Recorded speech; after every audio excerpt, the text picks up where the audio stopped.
Wala naman ang mga mabatas na kontra sa death penalty na maharang nila ang panukalang ibalik ito para sa mga kriminal na sangkot sa mga heinous crimes.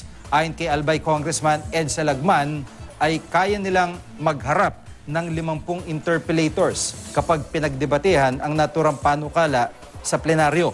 Naniniwala naman si Akbayan Representative Tom Villarin na malaki ang lamang ng mga kontra kung paiiralin ng mga kongresista ang kanilang konsensya sa pagboto. Kung ibabasa naman nila sa gusto ng kanilang partido ang pagboto, mananalo pa rin daw ang mga kontra sa death penalty pero mas maliit na ang margin. Si Senador Antonio Trillanes naman na umaming sumusuporta noon sa death penalty, nagpahayag ng pagtutol sa muling pagbuhay dito. Sa panahon ngayon na inaabuso raw ang kapangyarihan at pinapatay anya ang kahit sino sa hindi makatwirang pamamaraan, kailangan daw munang pag-aralan kung ipapatupad muli ang death penalty. Ang chairman naman ng House Committee on Justice na si Congressman Ray Umali, sinabing prioridad nila ang pagtalakay sa naturang panukala alinsunod sa kagustuhan ni Pangulong Duterte.